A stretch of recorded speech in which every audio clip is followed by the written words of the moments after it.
Good morning, good afternoon, and good evening. It's FGC Behind the Smoke podcast. Coming to you live, but not actually. But not actually. We're pre-recorded. Yeah. Adama, what's our topic today, buddy? Today we're going to go over 5 interview questions that you should be able to answer without really having any preparation. That's right. Yeah. You should be able to know these coming straight from the heart. Yeah. Snap of a finger, no hesitation. Yeah, and this really comes down to just knowing yourself, right? Knowing your reasons for why. Essentially, right? Yeah. So we got 5 questions you might see here in an interview panel. We're just gonna go through them one by one and just talk about it and give our opinion on the questions. Yeah, absolutely. So what do we have for the first one? First one is tell us about yourself. Yeah, it's kind of funny because people have a really hard time with this one. Yeah, and the default thing they do is they go to their resume, which is kind of not really what they want to hear. Totally. Like you're going to be able to showcase what's on your resume throughout the interview with other questions that they're going to be asking, right? This one here is a little bit more personal, right? Like who you are, where you grew up, hobbies, family, sports, like that kind of stuff, right? Paint a little bit of a picture for them of who you are as a whole, right? Yeah, because usually this is one of the very first questions, and it's one of the first questions because it's kind of an icebreaker. Yeah. Right. So they want to make you comfortable. They want to get to know you because they know if you are comfortable, your answers will be better. They'll get more out of you, and the whole interview will be less awkward. So yeah, exactly. It'll just make things run a bit more smooth, right? But the thing with that is, if you have a hard time answering this question, you're almost kind of setting yourself up for failure in the way that you're going to answer your questions going forward, right? Yeah. Because it should be an easy question for you to answer. So if you have a hard time answering it, now you're like, oh shit. Yeah. So with that, it's really like they want to get to know you as a person in that question, right? Like kind of where you're from, what you do, what your hobbies are, right? Like we touched on earlier. I think like starting in a chronological order, if you are having issues with this question, starting in a chronological order is usually pretty good. Yeah. Good job on saying that too, because a few episodes ago we had a hard time saying that. I've been practicing. Chronological order. Nailed it. In the mirror. Nice. Just say it over and over again. That's right. But yeah, I don't really know why people have a hard time answering this question, but it does seem to be common. Like with a lot of people that we've coached, you ask them, they have no problem talking about their work history and stuff like that, but you just say, tell me about yourself, and they're like, they either add in way too much information or they don't give enough information at all, or they're just going to talk about what's on their resume, right? Yeah. And if you go too long into it, now you've potentially cut up into some important time on another question or points on that. Yeah. Right. If you don't go too much into it, you know that you messed up and part of that interview might be still awkward. Yeah. Just set yourself up for success by knowing yourself and kind of being able to give a short spiel about your life to the interview panel. Yeah, absolutely. Yeah. And, this is one of those questions where you can actually beforehand, that they're most likely going to ask this question. So this is something that you could kind of think over beforehand and be able to give them a little bit of a summary of yourself, right? Yeah, for sure. Ready for the number 2 here? Yeah. Why do you want to be a firefighter, or why firefighting? Yeah. Standard question. Yeah, right? It's a very standard question. Another one that sometimes people have a bit of difficulty with. I like to try and break it into 2 categories for when you're answering it. It's like personal and professional. Oh, okay. So what are your personal reasons for wanting to become a firefighter, and what are like the professional reasons of wanting to become a firefighter? And so that way you can kind of give them a perspective from both of those angles, right? So it shows that like, personally you want to do this because you want to help people, you want to do all this stuff, and professionally you want to do this because, you like working in a team environment, you are, capable of working with tools and this kind of stuff, right?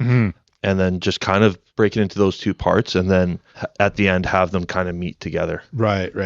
I like that. Breaking it up into 2, professional and personal reasons. Yeah. The way that I like to approach it is what led you to want to be a firefighter, which for me, for example, I know some people have issues with it because they're like, well, I wasn't born knowing that I want to be a firefighter. I wasn't like a kid when I wanted to be a firefighter. So what do I answer? Totally. What I tell those guys or those, people trying to get on is just talk about everything you've done that led you to this moment, because that is what led you to be a firefighter, or why you want to be a firefighter. Yeah. Like for me, I didn't know that I want to be a firefighter until after I've, been in the Army, but didn't want to be away from home. But I wanted to be, I was in the Armored Corps. So I liked hanging out with 4 other guys in an armored vehicle, 3 other guys, Yeah. So I knew I liked that aspect, but I didn't like being away from home for, a year on end. Yeah. Then I did an office job. I liked some things on the computer, but I didn't want to just sit on my ass for 8 hours a day. Yeah. So like some things that you do in life lead you to where you are now. Totally. Yeah, absolutely. Yeah. A lot of different experiences from different jobs and from different situations that arise in your life that have led you to chase this career. Right? Yeah. I mean, you're a trades guy. Like you probably love working with your hands, but there was some aspects of the trades that it was missing that you would find in firefighting. Yeah. Yeah, absolutely. Yeah. Some people, like I said, they know since they're, 2-3 years old because they had an experience with a firefighter, or the firefighters came to their house, or their dad was a firefighter, So like if that's your story and you wanted to be a firefighter, nothing but since you were a kid, well then talk about that as well. Yeah. And that's great. Yeah. Right. But even if you decide that this is something you want to do later in life, you still have a lot to contribute within this answer. Yeah. Right. For sure. And again, this is something that you should know right off the bat. Like you shouldn't have to guess why you want to be a firefighter or stumble through the answer of why you want to be a firefighter. Exactly. Be honest about it, right? I would probably avoid saying, oh, it's because you get a lot of time off or something like that, right? Yeah. I think there's always a way to say things like, yeah, time off, but for me, it's work-life balance. Yeah. Right? And that kind of goes into like what I was saying before, where break it up into personal and professional, right? Yeah. It allows you to have this time off that you can spend with your family and do all these other things, right? So it really is about how you word it in a lot of ways, right? So, for sure. It just also shows that you're able to speak politically when it comes down to it as well. Yeah. Right? Because you are representing a fire department, you're representing your city, whatever. Yeah. Right? So being able to be eloquent is important. Absolutely. Yeah.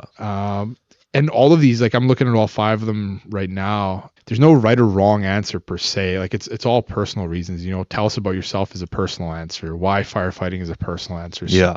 There's no wrong answer, just a wrong way of kind of saying it. Yeah, I think a lot of it's in the delivery of it, right? For sure. Yeah. Okay, rating number 3? Yeah, let's do it. Okay, why do you want to work for this department or this agency, this municipality? Yeah, that's and like they know that whatever department hires you first is where you're going to go, right? Yeah. They understand that, but you got to make it a bit more personal as to why that department specifically is where you want to be, right? Sure. Like that almost said, like be honest and be professional. You don't need to make something up. Like there's good things about working in a small department, and there's good things working in a big department. Yeah. There's good things working in a busy department, good things working in a slow department. Like absolutely. You just have to find those things and then talk about those in your interview. Yeah, exactly. Yeah, have your reason for why, right? Like the departments that you apply for, find out what you find interesting about those departments or whatever, right? But have your reason for why you want that department. It also shows that you've researched the department and you know what you're getting into, and you're not going to be 2 days on the job on your probation and be like, oh, wow, this isn't a job for me. Yeah, exactly. One thing you can do that we highly recommend is when you're applying for the department, go on their social media, go on their website, see what's important to them, what the issues are in the city, know kind of what the city, and I think we talked about this in another episode a little bit, but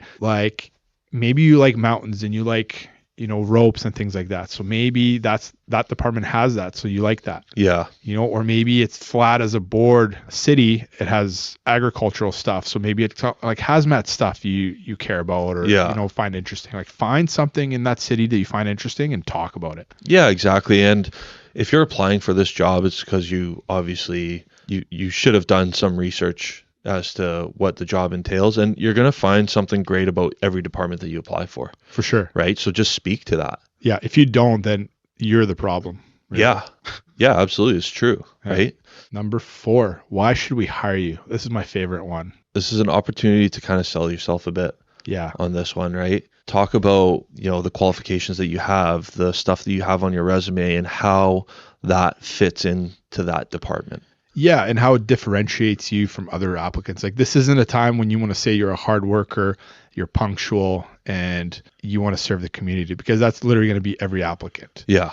Right. You want to find reasons specific to you why they should hire you. You know, Yeah. I've been a carpenter for this many years, and through that I've learned this, or you know, I've been in the military, and you know, in this particular aspect, I feel like I'm good under pressure. Yeah, you got to be able to talk about things that you're able to bring to the table for the department, basically, right? Totally. And again, bring it up right away. Like, you should not be fumbling into the answer of why you should get hired. Yeah. Yeah, it stumps a lot of guys, man. I find this one is really, because I feel like everybody, you know, as you're going through like fire academy, or you're going through any kind of process, you're told be modest, you know, don't talk highly of yourself, just do the work and let the work show for itself, right? But then you get to the interview panel and you get a question like this, and now all of a sudden you got to flip that and you got to sell yourself. Yeah, for sure. And it's tough, right? Yeah. Because yeah, like you said, like you go through the process trying to not talk about yourself, right? Yeah. Trying not to come across as arrogant, or, you know, you want to be humble, right? But in this situation, this is where you actually have to do the opposite. Yeah. Right. And you have to be able to sell yourself. Yeah. Don't go overboard. There's like a fine line. Totally. Like, always be humble. Yeah. Right. Humble and respectful. But if you've made it to this point, you have done things throughout your life that make you a competitive applicant. Yeah, they need to be highlighted. Exactly. So just highlight those and talk about those things and why that is going to be a good fit for the department that you're currently interviewing with, right? Yeah, always bring it to that department, like make it applicable to that department. Exactly. Yeah. Okay, number 5 here. What have you done to prepare? So sometimes that's like, what have you done to prepare for this interview? What have you done to prepare for this job? Any variation of that. Pretty standard question, I think, as well. Yeah. Yeah. And I think people honestly overthink this question quite a bit, because realistically, if you've made it to the interview portion, so you've made it pretty far now, right? Yeah. So everything that you've done has really prepared you for this. For sure. Right? And that's been your preparation. All the jobs that you've worked, all the volunteer stuff that you've done, you know, all of your community involvement, your coaching, your sports, all that stuff. Yeah, working out. Yeah, being fit, like all that stuff has prepared you for this, right? For this job.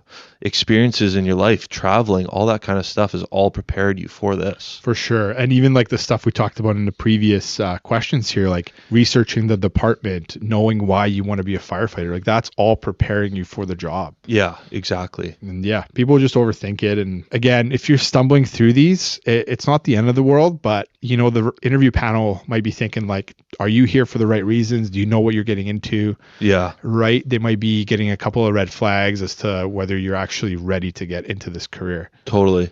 And that's what makes the interview so challenging, is all those things that you just listed that they could potentially be thinking. Yeah. Right. So that's why it's good to dial in these easy kind of softball questions. They are really gimmies if you think about it. Yeah. So you should be able to nail these questions without hesitation, really. Oh, that actually reminds me. If you are hesitating, we do have a checklist. It's free. Just shoot us an email, shoot us a DM. We'll send it your way. It's basically a know yourself checklist. And you can go through it just to kind of figure out where you stand on just like personal development and knowledge of yourself. Yeah, that's actually a good thing you brought that up, because that's something new that we created as well, is to help prepare you for your interview with these types of questions. Mm-hmm. And yeah, it's available for free. So if you want a copy of that, just send us an email or message us on Instagram, and we'll get that sent to you right away. Yeah, 2-page PDF, super easy. Yeah. Like we said earlier, you should know these off the bat, because if you don't, those red flags will creep in. And no recruiter wants to hire an applicant that's either going to hurt themselves or rethink this job or jump through all these hoops just to realize that the job's not for them. Exactly. Right? Yeah. It wastes the recruiter's time. It wastes the applicant's time. It wastes the crew's time. Yeah. Teaching this person, you know, it's just the department's money. Right? Yeah. Training money. Like, it's just, let's figure yourself out so you know whether this job is right for you, because it's not right for everybody. No, it's not. And some people realize that too, right? Like after they get hired. Yeah. And you know, we've seen it numerous times. You know, some people, you know, they work like a month in the fire hall and they're like, well, this is not what I thought it was going to be at all. Yeah. Right. And then they end up quitting, right? So, you know, just, you got to know if you're getting into this job, you got to really make sure that you're a right fit for it and that it's a right fit for you. And if you are wondering whether it's a right fit for you, like, shoot us a message about that too. Like, yeah. we'll let you know, hey, am I going to see a lot of this stuff? Or, you know, I'm from this city or this municipality. What do you think about some of the issues that I might have? And Yeah. we'd love to help you out. Yeah, absolutely. Yeah, feel free to send us a message, DM us on Instagram, send us an email, even just give us a phone call. We'll sit and chat with you for a bit on the phone and go over some stuff. Okay, here's like a sixth one that's not really on our list, but it kind of ties into the last portion of what we just talked about is, what do you not look forward to on the job, or what are some things on the job that you don't like? Yeah, actually, that's a good point, because that question has gotten asked before, definitely in interview panels. So, and again, it's important, because if you don't know what you're getting into, or you don't know the negatives of the job, you are going to be screwed. It's gonna take you by surprise, for sure. Do you want to go over a couple of those, some negatives, and just kind of give the... Yeah, for sure. A very obvious one is you're going to be seeing traumatic things, right? But at the same time, like, you know that, right? You know what you're signing up for, you know that, but you haven't maybe been put in that situation before. For sure. So you don't know how you're going to react to it. Yeah, people will think like, oh, I've seen gore. It's like, well, okay, maybe you've seen gore, but you haven't smelt it. You haven't heard people screaming. You haven't, there's so many other factors that come in. Maybe you're going to fumble on one of your skills that makes you feel incompetent. Yeah. Someone's going to maybe say something. Maybe somebody, a customer on the street or bystanders are going to say something to you. Like, you're not always 100% ready. Yeah, exactly. Another thing would probably be like just the lack of sleep. Yeah. Right. That's another kind of negative thing about the job. Again, obviously something that you should be aware of when you're applying to it. But when you do get asked this question, it's totally fine to say this stuff, because it also shows the recruiter that you're aware of some of the less glamorous things about this job, right? Yeah, it's almost sometimes more important than knowing what like the benefits are and things like that. Totally. Because if you're sleep deprived and you got to go home to, family of 4, and you have to drive them to school that day, well, you better know that that's coming. Yeah.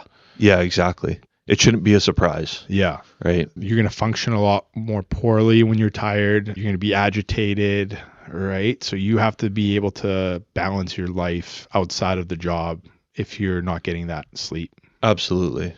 Yeah. And also like how unhealthy it is, right? For our heart, for our mind. Yeah. Like weight gain right? Knowing these things, but also knowing how to fight it. Like, you're going to work out, you're going to, meditate, do whatever, like work out. Yeah. And that goes back to being proactive, right? Like we had an episode talking about being proactive, right? Versus reactive.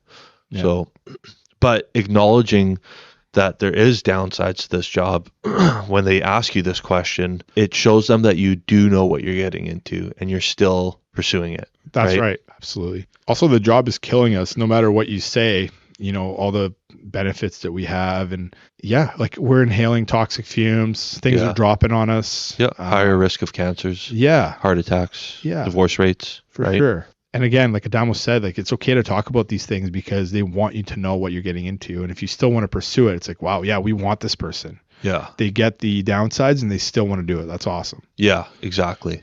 Being in the elements, like, catching a hydrant in -20. Yeah. Or going up on a roof when it's icicles falling off it. Like, yeah, totally. I've done that. Like, yeah. Yeah. It's funny you say that. Catching a hydrant was like freezing cold a couple of years ago. That happened. Oh, yeah. We had a fire and I had to catch the hydrant, and it was snowing. It was super cold. I started turning on the hydrant and it just started spraying. Like I got soaked instantly and it was just like spraying out the sides. I was freezing cold, dude, for like the rest of the time on that fire. I was like, I hope I get to go inside just so I can warm up. Yeah. Hopefully the crew before me did a poor job on that fire so I could go in there. Yeah. Yeah. So yeah, I mean, that's the reality of it, right? Like sometimes we're out in the pouring rain at an MVI, just soaking wet. It's cold. Yeah. We had a heat wave here a couple of years ago. That one sucked. Yeah. You got to be ready for this stuff. Like, it sucks. COVID sucked. I mean, it sucked for everybody, but for the fire service, it sucked a lot. Yeah, absolutely. Yeah. So, and that's not something you can be ready for, but it's something that you can anticipate to an extent, right? Totally, yeah. I mean, you can never be truly prepared for everything, right? But just having that awareness that this could happen and it's not a great thing, and just understanding that and knowing that, I think it also sets you up for success as well. Totally. Because it's like that stuff might be a very shitty day in your career, but it's not going to be the last day of your career. You're not quitting the day after. Exactly. Right? Yeah. So yeah, all this stuff, guys, like you should know right off the top. If they ask you standard interview questions, and it will just help you down the line to be better prepared for this job. Absolutely. Yeah. So, hey everyone, we just wanted to take a moment quickly to thank our sponsors. Our first sponsor is CanCon Construction. CanCon is located in Abbotsford, BC. CanCon specializes in heavy machinery for construction sites, such as backhoes, excavators, and so on. If you're looking to gain experience, or if you already have experience as an equipment operator and you're looking for a new place to work, we highly suggest CanCon Construction. They're one of the best in the business, and they treat their employees like gold. So check them out. You can look at their website at canconconstruction.com.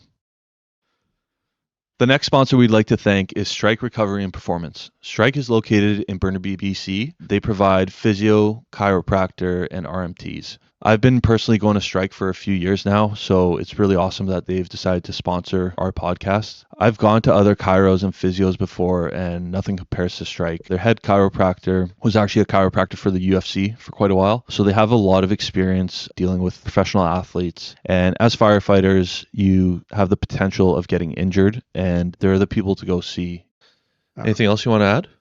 I think that was good. I think that was awesome. Good, man. Okay, guys. Well, thanks for listening, everyone. Again, if you like our content, please like and subscribe. Also, if you have any questions that you want us to answer on the podcast, just send them to us. You can send it via DM or email. Yeah. So see ya.